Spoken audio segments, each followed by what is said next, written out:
Greetings. I'm Suzanne Titkemeyer. I used to write for Pathos, a column called No Longer Quivering that I wrote for nearly 10 years, and I was involved with No Longer Quivering a couple of years before that as well, doing writing and editing.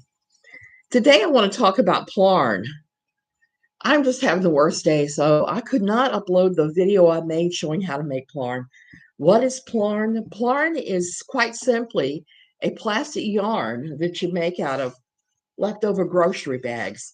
It's awesome for making all sorts of other things. I have this basket that I've made that when I travel, I use this a lot. It took me 2 years to save up the different colored bags. The Amish store near my house. This was sheets, and sheets again. I ate a lot of sheets sandwiches that year while I did this. And just other yarns that colored plastics that I happened upon. The lady who ran the art store where I used to work, and I used to sometimes buy a lot of stuff there, got yellow and one of the other colors on here, maybe the pink, for me that year. And we used them. It's not just things like that. I make practical things too. This, and my camera's crappy, this tiny little thing is a basket that I made. Oops. To hold pins. Obviously, hold pins. And obviously, this basket of pins hasn't held up well. They're plastic. I got them at Walmart. I had them outside for a little while with my laundry line, and obviously that was the wrong thing. I had to pour these things out. They're all busted. All busted. So anyway, laundry pins go in here. And it's just big enough to hang a few. Hey, Autistic Shill, I had to think for, you're knitting an angel blanket. Oh, that's awesome. I don't know how to knit. I wish I did. But this can work for knitting as well as crochet. So I make a lot of different crazy things out of this when I can't find things like a basket in the living room that I have playing cards in. I have playing cards like my Flux game, Star Trek Flux. We play that a lot. Ochos Locos. My late mother-in-law's poker game. So these things I keep in this little basket. Okay, so I told you a little bit about what I use it for. I once made a huge rug that I used to bring to the beach with me, and you would lay it on the sand, put your blankets or your towels on top, and you wouldn't get sandy. So there's any number of things that you could actually make out of this stuff. And I like the fact that A, it's free, B, you're recycling. So let me show you how to make it, just very briefly. Plastic bags. I'm going to use this one because I love this color. You don't get blue ones very often. I think I got this at a bakery where I bought bread recently. You just take your bag and you straighten it out. You take it and you grab the corners and you straighten it out. Make it all smooth. And then you start folding it. You fold it longwise in half. And longwise in half again until you have this flat piece. Let me grab my crappy scissors. My paper scissors I use in my office. Now, I also used to use, when I was doing things like making a ton of it to make a basket or whatever, what I would do is, instead of doing what I'm about to do now and cut it up, I would just put it on the paper trimmer. I used to have a big paper trimmer, like 14 by 14 inches. You line a lot of plastic bags up and you just start chopping them. But since that was one of the items that was seized in my shipping coming here to Costa Rica, I'll do this the old school way. First, you're going to want to cut off the end because there's no use for this crap. It's going to go in the trash. Then you start cutting it at about lengths to as wide as you want to make your yarn. You are going to want to experiment with how close or far apart you're cutting this, because it really depends upon what you're making and what size needle you're going to use. This is one of those labor-intensive things. This is why I recommend if you're going to do this for any length of time or any amount of things, you're going to want to use a paper cutter, which I need to just break down and buy one because that slows me down tremendously. Usually when I'm making yarn, I'm watching TV. It's like crocheting. It's something that I do to occupy my hands when my mind is occupied doing other things. The problem with this, if you're cutting it by scissors, you have to stop and look. So here's the way you go about turning it into yarn. Okay, you take and you unravel these things because they're going to be like this. You're going to pull it out. You got two of them here. Stick one inside the other, and you take that inside the other one and you pull it so that it's a good size loop. Then you take the rest of it and you shove it in. So basically, you are just linking these things together. You're linking them together so that you have yarn. There are a lot of videos online showing you how to do this, but I am going to do art ones around. So you have your yarn, and let me put this down. And you end up, when you get enough of it, winding up. You wind it right into a ball. I wish I was in my sewing room. I did the first video in the sewing room, and it turned out really well. The problem was that, hey, I got a blue in here too, is that I could not get it off my iPad. It would not let me upload it. I couldn't upload it here, and so that's why I'm doing this again. So you would go to use it just like you use yarn. I mean, exactly like you use yarn. You use your crochet hook for me because I can't knit. And you start it off the same way you do anything else you ever make. I need to make a sun hat from it. I've made a ton of those through the years.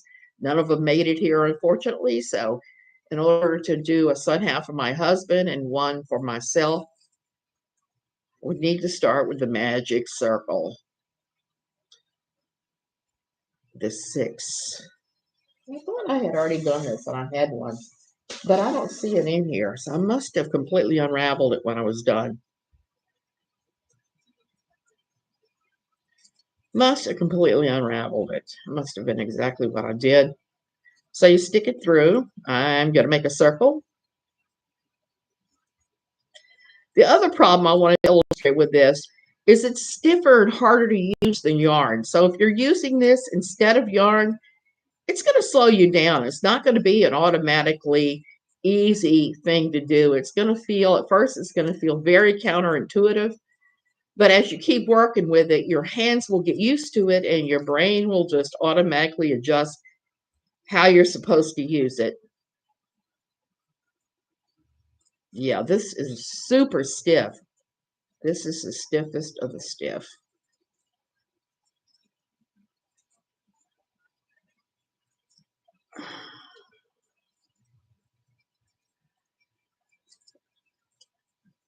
So you just crochet it like you crochet anything.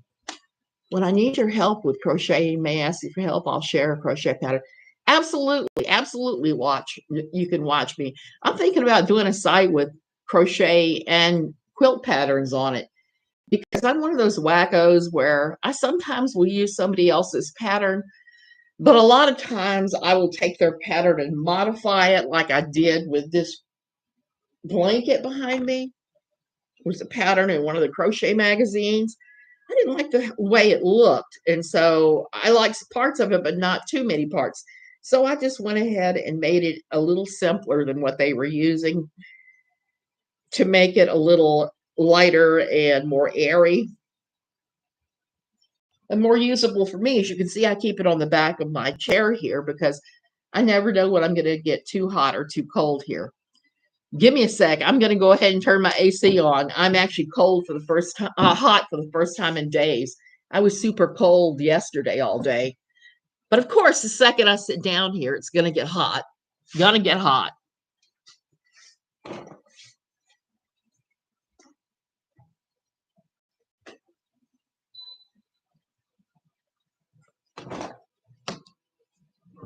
So it's actually just easy as that. I'm sorry, I'm really struggling today. I've been picked up a stomach virus and I've not been well for a couple days. So that is all. You got it. And as you'll do it, you'll discover that certain types of plastic will feel different. There are some plastics you're going to need to cut teeny tiny in order to make yarn out of them, usable yarn, I should say. There are some not so much. This bag that I did, this one, the yarns were all the plastic was all pretty soft, and it ended up looking and feeling just like if you had been working with raffia. It's the same sort of thing. You're going to make things that you see made out of raffia in it. And sometimes when you're yarning, you'll see you've got little bits and pieces like that that don't belong on there that need to be trimmed off. Okay, so that's it. That's really the simplicity of Plarn. I love it. Like I said, I'm addicted to using it for very practical purposes. That's my pile of Plarn bags for right now that I've got. I even have a turquoise one, but I'm reluctant to use it because here how quickly it is. I'm going to have to cut this in the thinnest strips you've ever laid eyes on to be able to use it. And here in Costa Rica, when you go to the local fruit stand that I go to, they use these red and white stripe bags. And these are really thick and stiff too, but they make excellent rims. Like you have a little basket, the rim makes an excellent rim. This one is all made out of plastic bags from Walmart. Before Walmart here stopped giving out plastic bags. Walmart in the States, are they still giving out plastic bags? Because when I was there in June, I saw that I was able to get plastic bags. And see, for me, that's another thing. Here in Costa Rica, they've really cut back on, not many places will give you plastic bags anymore. Walmart will not, Maxi Poli will not. A place that I shop at frequently called the Auto Mercado, and I was telling my husband earlier today, I have to do an Auto Mercado run to be able to get him some polenta that I use as grits when we run out of grits. And we are completely out of grits for him. And he will gripe about that. He needs his grits. So none of them will give you plastic bags, but the fruit stand will. So when I go back to the States and I shop, my husband and my kids pick on me because I will roll up the plastic bags like this. These are ready for cutting. They're all pre-flattened and rolled in a giant roll. So I come back with a giant roll of plastic bags, and I'm waiting for the time that TSA flags me for that. It says, "What is this?" Because they tend to go on through mine.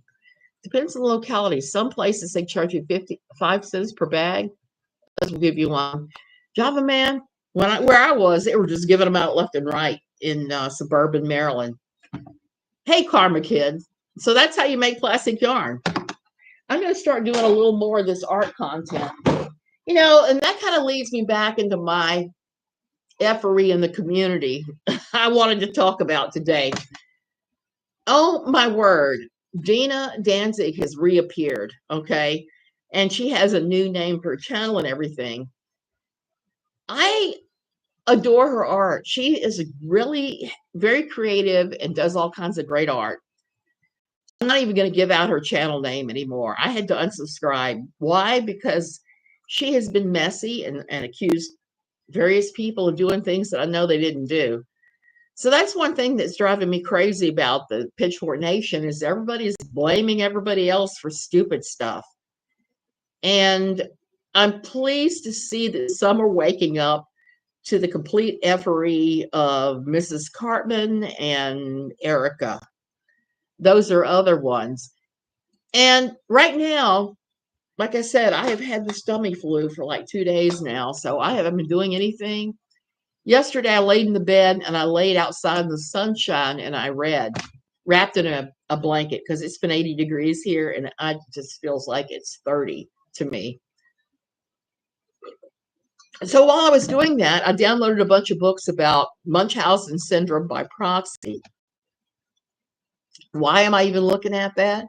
Because there's some creators that are accusing our dear Catherine of having Munchausen syndrome by proxy. Am I saying she has it? No. I'm going to say there are some things that concern me that are all messed up in that. I was thinking about the longest running channels just report on what she does. No embellishment necessary. Exactly, Java Man. That's the thing. She does so many horrible things. We don't really need to embellish it at all. And if you notice, she is at number 3 right now on the, what do they call that? On the Grifties, number 3 still. And somebody else created another one for her. So I don't know how that works. If you have 2 positions on the Grifties, does that not split your vote? Someone finally got Steve McRae through, which really made me laugh because I tried to sign Steve up. Yeah, I vote every hour too, Karma Kid. Because I tried to sign Steve up a couple days ago because Steve was bitching and moaning that nobody had done that. So I was going to sign him up and put myself as Kyle Curtis, not. But it wouldn't let me. You get 10 votes per hour. Java Man, yeah. And here's the thing. If you vote all your 10, it'll tell you can vote again in 20 minutes. And you keep it up and wait for the 20 minutes and vote again. I've done that a few times too, particularly if it's like this last couple of days, I've been dealing with the stomach virus and not really feeling like sitting at the computer. As long as she isn't nominated for a Woody, you're exactly right. I don't know what a Woody is, but I have a feeling it's probably something I don't want to see that probably has to do with boners and the sex that they hate us saying here, I suspect. So there's a lot of effort going on in the anti-KJ community. I'm disappointed in Dina. I cannot tell you how deeply disappointed I am in her, and that she would run and not apologize when outed as telling some fibs. It's one thing I don't like. And I was curious. Roadhog apparently is following me on Twitter, and I don't even know when that happened because I thought I had him blocked all these months. But apparently that is going on. He's following a bunch of people in the community. I don't know if he needs content, what's going on, or if he even has a channel anymore. So there's a lot going on right now. And on top of that, we have our dear Catherine, who is in full sad fishing deflection mode. She's posted pictures of her son. That's why I started reading about Munchausen syndrome by proxy, is because of the fact that some of the behavior that she's exhibiting, that other people are talking about, it's Munchausen's. She's posting the pictures of her son where he has scars on his head. Now, he's had brain surgery a couple times, including putting in a shunt and replacing the shunt, or was it reopening it? He's had shunt work done a couple times, so he's going to have scars on his head. Here's what I don't get. He's a child. He's a vulnerable person. Why on earth would you violate his privacy by posting that photo? Why would you not grow his hair out a little bit to cover those scars so that he could have a normal life? I can tell you, as having been a mother of a chronically ill child, my entire goal for her was to allow her to have the most normal of life possible. And if I had to take extra action to make that happen, I would do those extra things to make it happen. And I sure enough did. I always thought if he is Wilbur, that would make Charlotte on the web his overlord. Hi, Java Man. Exactly. Maybe she could violate Toad's privacy instead. Exactly. And this really interesting. I started reading about the Munchausen's laws in Iowa, and Iowa is surprisingly progressive in how they handle it. And when they started handling it way back in the 80s, one of the things that they do that some states have followed, that I'm going to have to look up the statute for Minnesota, is they find a parent has been harming a child because they have Munchausen's. One of the things that they do is they charge the other parent as well, because the thought processes are, and I agree with this, the other parent should have done something, should have reported the person, should have taken their spouse off to get treatment. I read recently that she is still sleeping with him. Number one fan, she has posted about that a ton of times, and she probably is.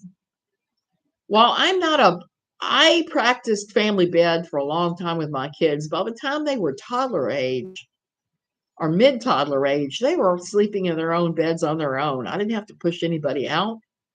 And I certainly was not sleeping with anybody when they were 10 years old, unless my husband was out of town and or there was some kind of extenuating circumstances, fear of the storm in the night, um, illness. Illness was a reason I would let someone sleep in my bed, but it wasn't an everyday thing. I think that's a little weird. I'm just going to throw that out there.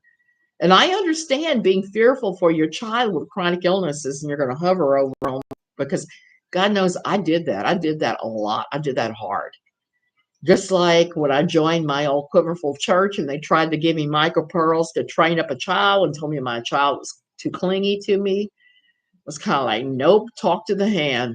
Because in evangelical quiverful, they encourage you to push your children to be self-sufficient, to not let them cling on you, to let them be little adults. And children are not little adults. Children are children. They need appropriate parenting, and appropriate parenting could look very different in lots of circumstances. I was telling somebody last night that forays into substances, I allowed that experimentation in my house, not openly, but if they were doing something like that and I caught on to it, I would not make a big deal of it at the time. I would have a conversation at a later date. It was not. So when you're a parent, you really have to pick where your battles are. And I don't know if they've ever picked battles with him because it seems like he's always screaming and carrying on when he's on camera and he's verbal. He talks just fine. I don't know what she's talking about. But I am concerned because she keeps saying things like handicapped. She keeps labeling him. She does not do what everybody I know who's had chronic illness children do, which is help the child have the most normal of lives. If you have to go out of your way to make sure the sports league they play for takes their problem into consideration, do it. Talk to the coach, make that happen. Don't make sure that your child is treated perfectly normally as much as possible. And you just make their life as normal as possible. That means not freaking out when things go wrong, but that also means listening to you, listening to them. Hey, Tracy, hey, yeah, I'm just ranting about Munchausen's and our dear friend. It involves a lot of things. And God knows, I've actually thought about writing a book on what it's like raising a child with those problems. My daughter to this day still does have issues, minor, and she's really good about her maintaining her own health and knowing when she has to rest. She's gotten expert at that through the years. And that was one of the things I held against Teen Mania. I allowed her to go off on 2 Teen Mania missions, one of which was, I think, a couple of months in Romania. It was a long series of time. And I told the Teen Mania about her problems. Oh, I'm sure she's going to say I'm shitty and that I'm exaggerating and stuff, don't you think? And then she'll start using the stories. I think she will. I think that's what will happen. So Teen Mania, what they did is said, no problem, no problem, no problem. We understand your daughter gets shingles and she has immune system problems. And she may need to stay back and rest on a day or two if something happens and take her medications. Because I sent her fully loaded with every medicine she could possibly use, including our doctor gave her an antiviral drug and an antibiotic to be used appropriately in Romania. Well, dollars to donuts. I worried about this horrible thing. And sure enough, she got sick over there. And sure enough, the Teen Mania staff ignored what I had asked, what I'd requested, what I'd put in writing, and they made her continue to work with the rest of them rather than taking a day to lay around and take medicine. And it didn't play out well. Towards the end of the trip, the bus she was on was in some kind of an accident or something, or it just malfunctioned. I don't remember which one it was, but it was hard black smoke came in there. A lot of kids got very ill. She got very ill as a result. And um,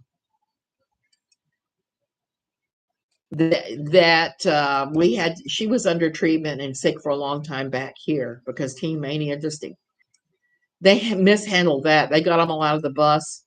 A couple of the kids ended up going to the hospital, but the majority of them were told to suck it up and smile, which is what they tell you when you're in those kinds of groups. They'll tell you that you're not allowed to have needs, you're not allowed to acknowledge small illnesses, none of that.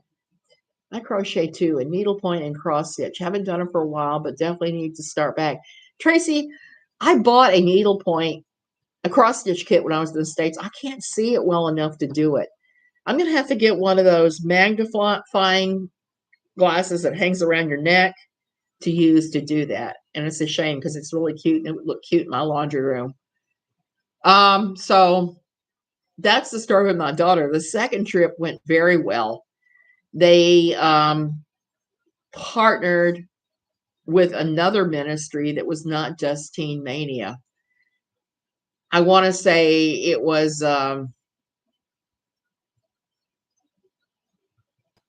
what was the name of that? It was Jesus something or other.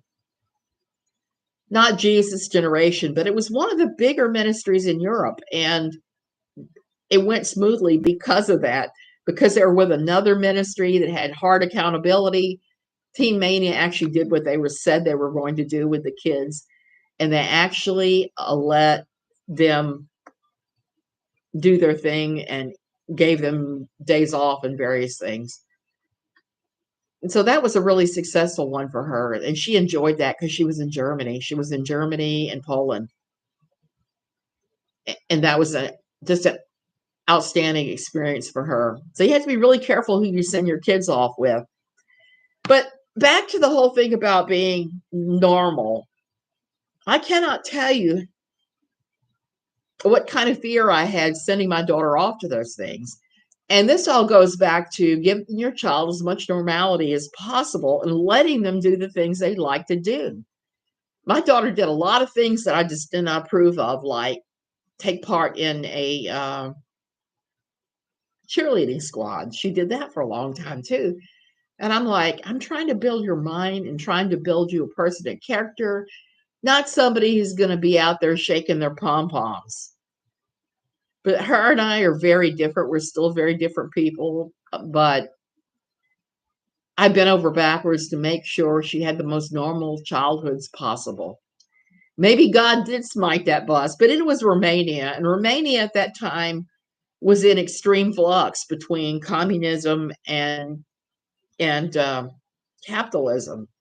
And they were phasing out the money. So she came back with a pile, I mean, a big bag of little teeny tiny erasers and little candies because they were phasing the money out and they weren't giving change in money. They were giving change in little erasers and pencils and things like that, little candies. And the class before mine, one of the cheerleaders was a salutatorian. And that's awesome. That would not be something I would expect. My experience was opposite that, but that's an awesome thing because everybody needs to be educated no matter what their hobby is, even if their hobby is that. So she kind of grew out of that and didn't want to do it anymore once she got to middle school. And it was just as well because we had other stuff going on and with the church. So, and it's funny because Ron Luce and Teen Mania has pretty much disappeared. I read the other day about some new ministry thing that Ron Luce is spearheading, but it's not Teen Mania. And my understanding is that the bank took the Spring Valley property, or was it Spring Garden? The property that they were running Teen Mania from in Texas that was not far from Dallas. They had a big campus full of Quonset huts that they were running the ministry from. They ran entirely on volunteer teenager hours and would lure people there for a year or two, telling them that they could go to community college locally and bless the ministry by working there. And that didn't quite exactly work out like a lot of kids thought it would. And they'd go on the weekends and have to run these enormous acquire the fire events. And I've been to a number of those back before I realized that the ministry was pretty corrupt and there was a lot of stuff going on. It was back when we were heavily involved in all of that. In fact, one of the things I was asked to do when I got to the Methodist Church was to liaison with this other guy who was running an acquire the fire outreach and bringing kids there. And I kind of didn't say no, but I didn't say yes either. And the pastor kept asking me, when are you going to involve yourself in this? And was like, 12th of never, because I had already started to realize what a scam all of that was.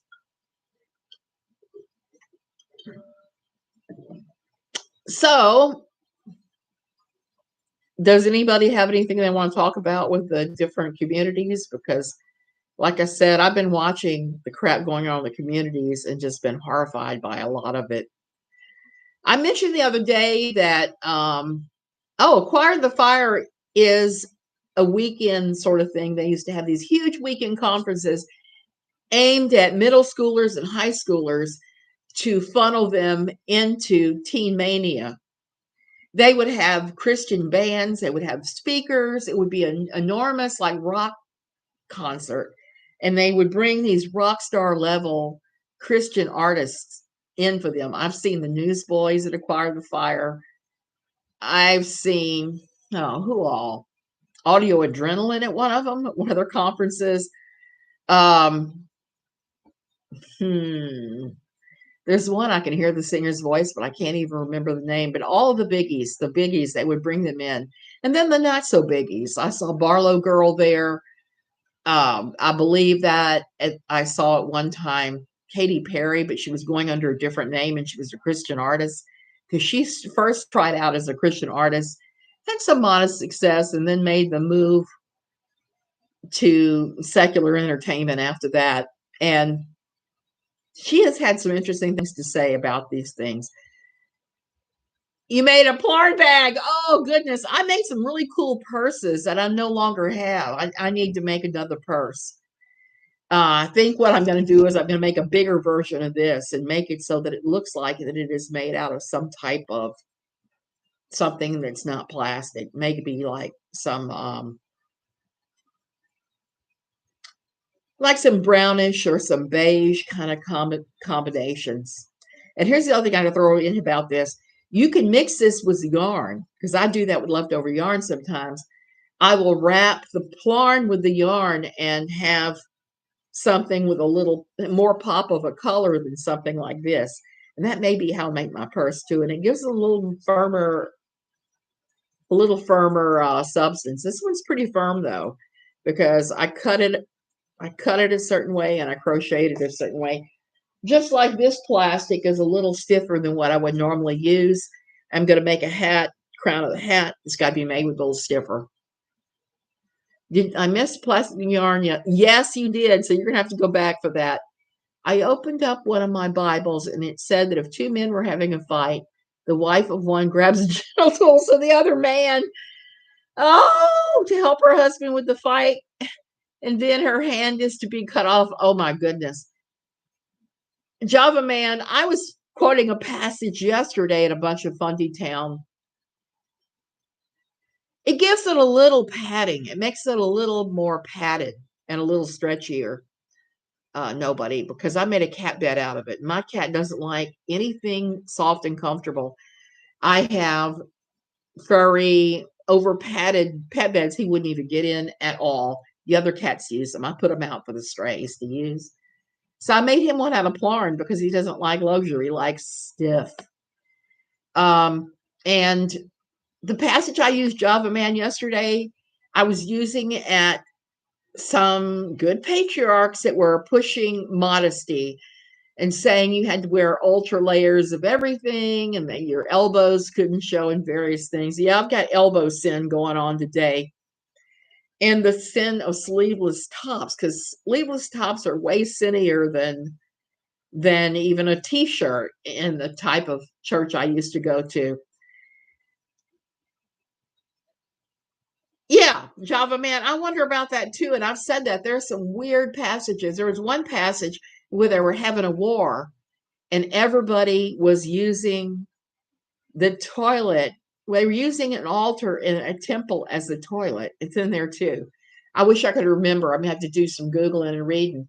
There was also a passage early on, I think it was in either Exodus or Kings, that talked about when they built the temple, they had to do the steps in a certain manner so that nobody could look up and see you were naked under your robe.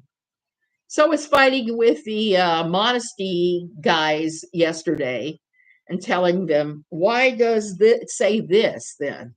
If you're supposed to be wearing 50 trillion layers and not showing a damn thing, why on earth is it indicated in the Bible that nobody is wearing underwear? And then I started talking about what I learned from my years studying art and art history at LSU that I learned this in fiber arts. Underwear was not even commonly worn until in the 1800s. And even then, a lot of groups, they did not, they just eschewed wearing anything under their clothing. So they're making rules about underwear and about clothing on top of underwear, layered clothing on top of underwear that just don't hold up, that historically are just a problem. Yeah, Ezekiel 23:20, and lusted after her donkeys, her lovers there, whose members were like those of donkeys, and whose issue was like that of horses. Oh my goodness. There are so many super crazy parts. We should actually do a video where we examine all the crazier passages in the Bible. Because let me tell you something, there is a lot of hella crazy in the Old Testament. My favorite New Testament stories, I think it was John, one of the Johns, where Jesus had come back from the dead and nobody knew. Well, she's missed a lot of stuff lately. She's missed that. There was a passage, I can't remember where it is exactly. I got to look. That talked about after Jesus came back that Peter was fishing and he was sulking because he knew he had screwed up by denying Christ. So he's sulking out there fishing. And he didn't realize this, but Jesus was well risen and he was on the beach and he was cooking breakfast. And he saw the guys fishing and was like, y'all come on and have breakfast, have breakfast. So he could have been doing like most of us do, which is come here, get your ass whipping, because I think that's more than natural if you saw some people that had denied you, had treated you and run while you were getting your ass whipping, you would probably won't be mad at them. And no, Jesus was feeding them. He was feeding them breakfast. His concern was feeding them, meeting a physical need, meeting a serious physical need, and not whipping their asses, which I don't understand, but I'm not Jesus. So, yes, KJ has clearly never read the Bible. Because if she had, she'd be picking up all that weirdness and then be bitching about it. Because we know that, like right now, she's talking about one of Bill Gothard's acolytes who has also been known to touch a gal or two. So that is her jam right now. She's tried to talk about the Duggars again. That didn't go well. She hasn't picked up on the rock star cheer camp, cheer scandal.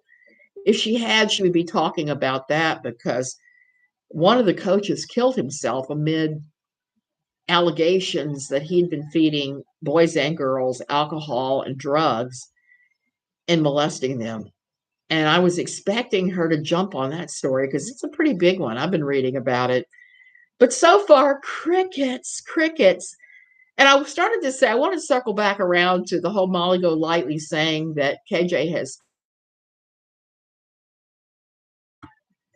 There is zero confirmation of that. I have not seen any receipts whatsoever So I have to say that that is a rumor. That is rumored. When new people especially come into Pitchfork Nation and start making claims like that, making crazy claims, we need to not embrace that. We need to say receipts or it didn't happen. I did that to somebody who was a newbie coming in and they got real offended with me. And why am I doing this? Because this is the same sort of nonsense that crashed the Tati Westbrook case. And I think it probably put pressure on Tati to settle because look at the Tati Westbrook case. Natalie Kennett, yeah, the truth fears no questions. You were exactly right. Natalie Kennett gave a false false, not narrative. What am I saying? Deposition. And Lorianne Barnhart gave a false deposition. They both gave fake depositions. And I have to wonder why. Well, we know why, because they were trying to get the whole thing thrown out by later saying, oh, I lied there. I don't know why Mr. Saltz didn't try to have them slapped with perjury or something, because you can't lie. You can't lie under oath. You just cannot do it. Maybe it's because the lawsuit was thrown out. He wasn't able to do it, but I was disappointed in that. But it created such a circus atmosphere with these crazy depositions and everybody believing every dumb rumor that was coming down the pike, that it created a real circus atmosphere that just crashed the whole lawsuit and turned it into a big old pile of crazy. I would hate to see that happen for either Mr. Chrisley or for 7M.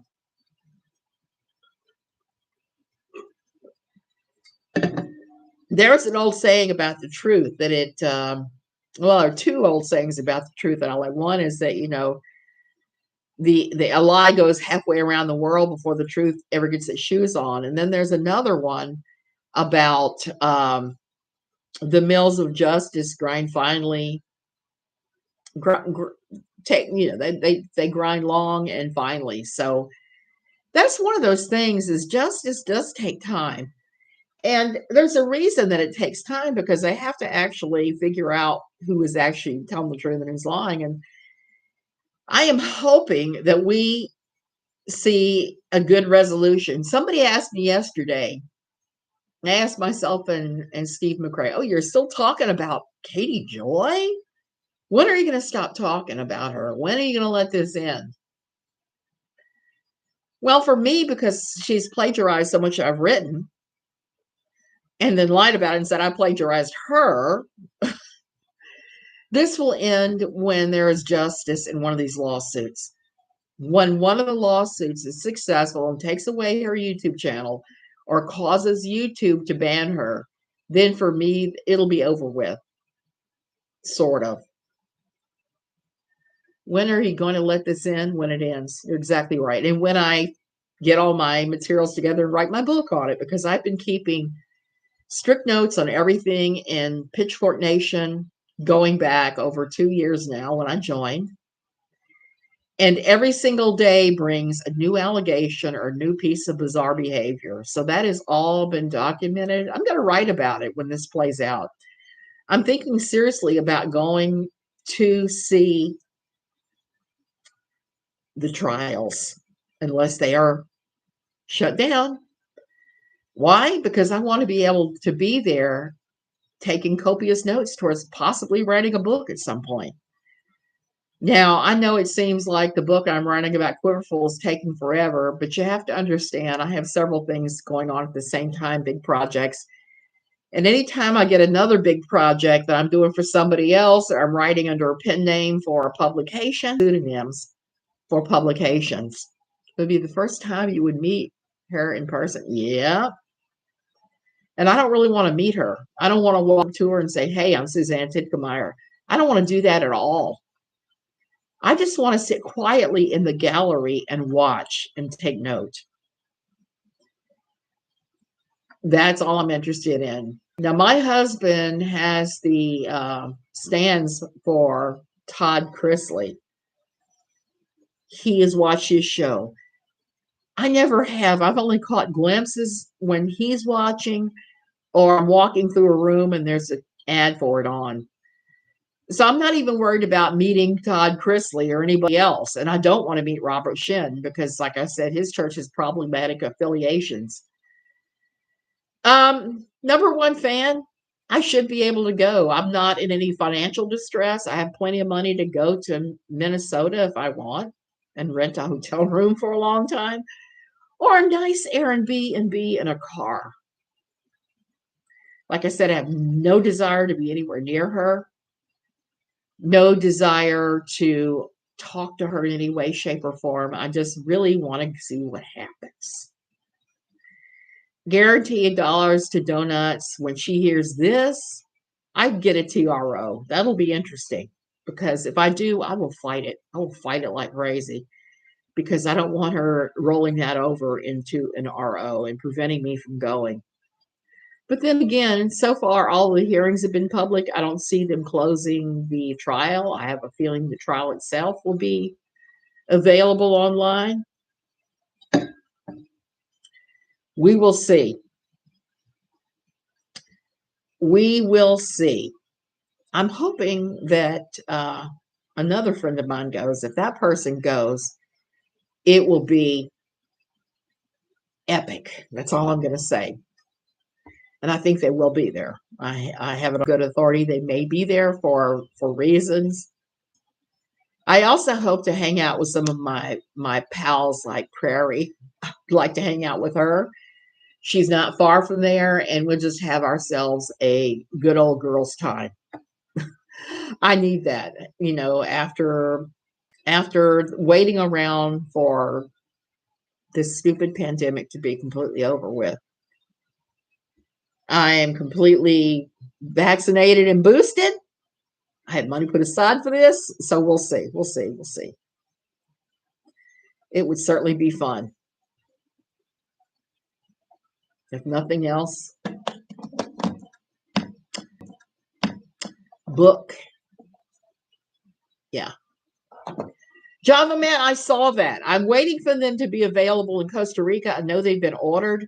The second they're here, I'm going to get boosted again because it's been more than 2 months.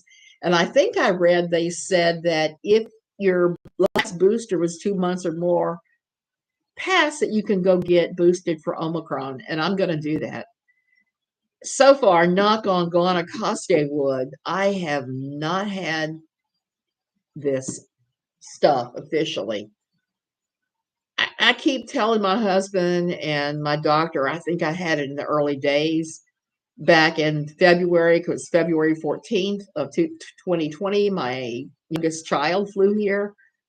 She was here like a week and a half, and she was sick as a dog while she was here. She had a Z-Pack and I think steroids she had. And right after she left, I got sick. And the thing that was weird about what she had and what I had is both of us lost all taste of smell, lost all sense of smell or taste during that. And I don't really remember much of 3 or 4 days of it because my fever was so high and I was up in the bed. All I know is I was curled up like a little shrimp, and well, big shrimp for me, a big shrimp curled up, not not having much going on in here because my fever was not good. I caught Omicron. It's miserable. Ugh. Nobody, I've heard so many people here that have had it. And like Friday, they had bingo again. And my husband was like, at first, he was like, let's go to bingo. And I was like, I really don't want to go. I don't want to expose myself. And fortunately for me, he decided after we had a crazy day Thursday, we had a lot of stuff done.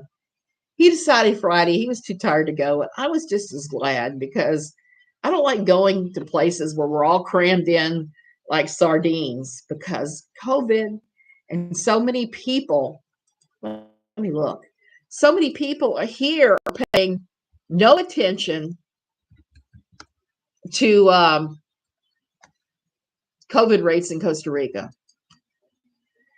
They're acting like it's completely 100% over. It's not over. Right now, we're back down to 1,200 cases a day, but it looks like what they're doing is it's starting to go back up again. So I mask. I stay out of places. And if I'm going someplace like Costco, man, I'm whipping out I've got two of them. I got one right here. I'm whipping out my UV wand and I'm using it. And even when I fly, I'm using this. I'm using my UV wand. I'm using my spray sanitizer. I'm using all that crap because I want to cut down as much as possible. My partner brought it to me. I gave it to my parents and they gave it to his parents. I have a family member in the States that did that. He picked it up from his work partner. He brought it back to the house. They sent their kids away immediately, but it was too late. The wife got it, the kids got it, the grandparents on both sides got it, and it really wreaked some havoc. I have a family member that is on a waiting list for a heart transplant because of what happened. They had heart problems before COVID, but COVID made it worse, and they ended up on the transplant list. And I have a cousin that now has all kinds of heart lung problems as a result, and they're talking about a lung transplant at one point for her. I don't know, man. This is a very wicked thing. And does anybody know what's happening with monkeypox? Yeah, it was pretty horrible, but it was a really good object lesson on how quick this crap spreads. And here, most everything is outdoors. I go to an outdoor vegetable market. Bingo is outdoors. It's in a restaurant where it's basically a covering over the outdoors. So I think it's a little harder to catch here. Plus, I've taken boatloads of drugs for my asthma and my mast cell and everything I'm reading. Those of us with mast cell and asthma are getting it at much lower rates because we're on this medicine that kills it anyway. Look at the Rick and Morty scene with Mr. Fundies. It reminded me reminded me of COVID. Java Man, I'm going to have to do that. 2 people died with monkeypox. I'm not too worried about monkeypox because I heard that if you have been vaccinated against smallpox, I'm sorry, that your chances of getting it are less. They're way less. And I was one of those people that was vaccinated against smallpox. They were still doing that when I was a baby, a little one. So monkeypox is basically going through same-sex males because of closeness. I read that on Statistic Show. I read that was what was going on with it. Several places. Close contact. Well, then I'm safe because I don't close contact anybody but one person whose only close contact is with me. So we ain't getting it. And we have monkeys in our backyard, but I don't think any of them have it, and they're not getting close. I haven't seen as much of the monkeys lately here. And this morning I heard them calling. I think they're maybe like 2 miles away by now. You could actually hear their calls for as long as 2 to 3 miles. They're loud. So when they happen in the yard, I'm always like,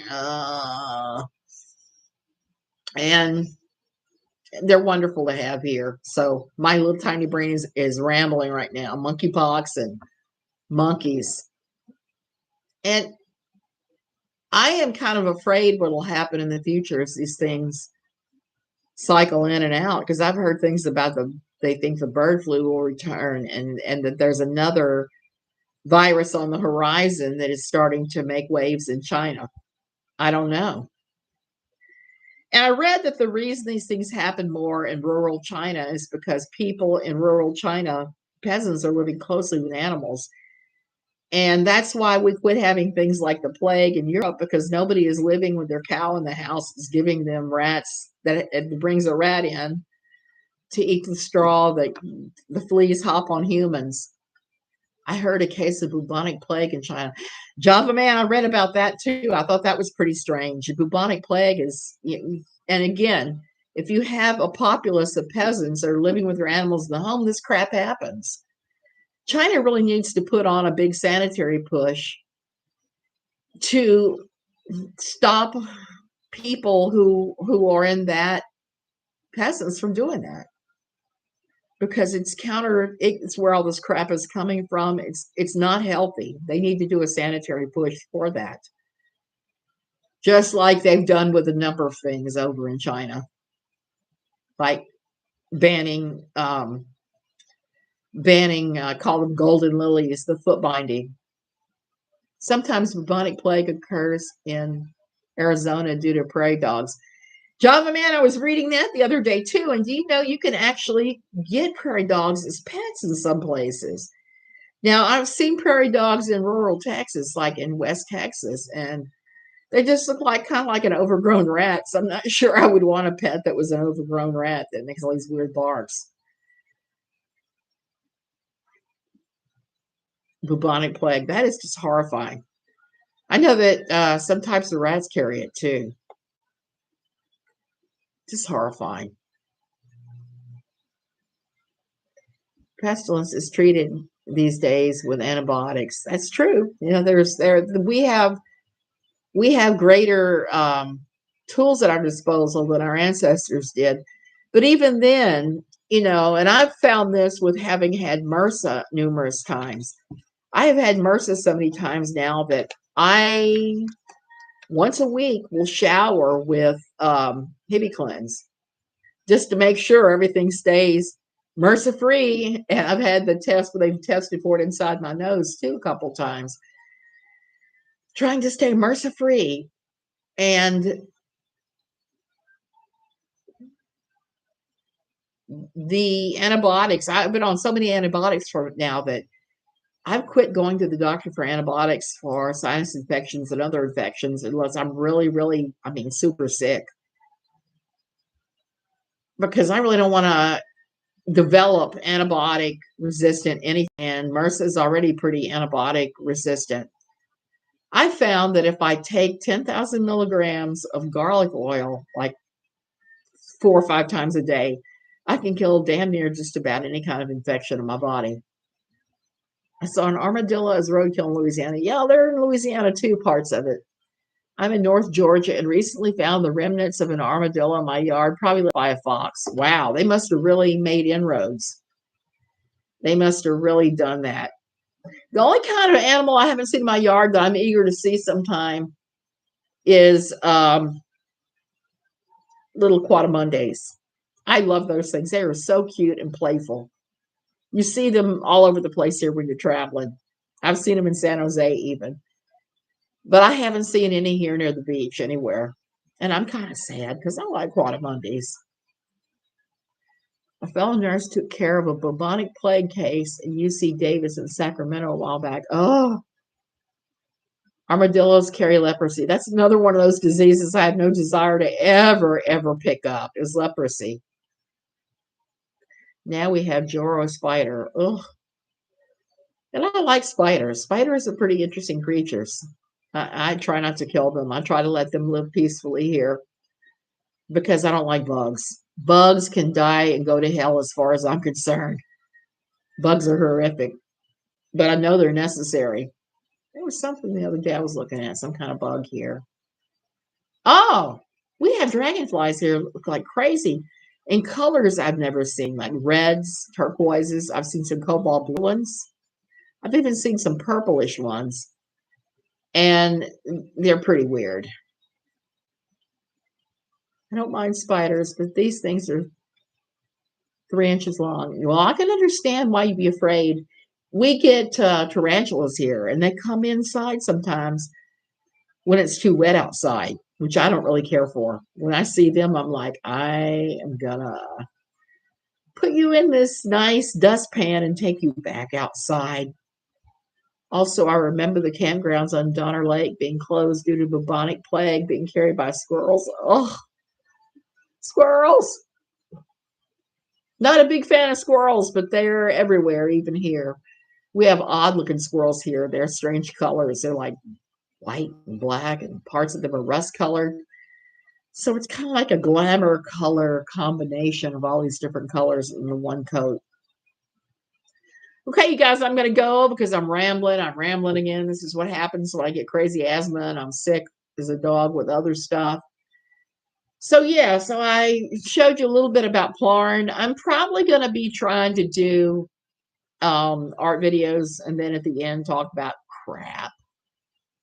Glamour swirls. Yeah, because it looks like, those fancy fur coats where it's like dark towards the inside and then there's white tips on it. Looks like that. Looks like that on their coloration and the amount of fur they have. Glamour squirrels.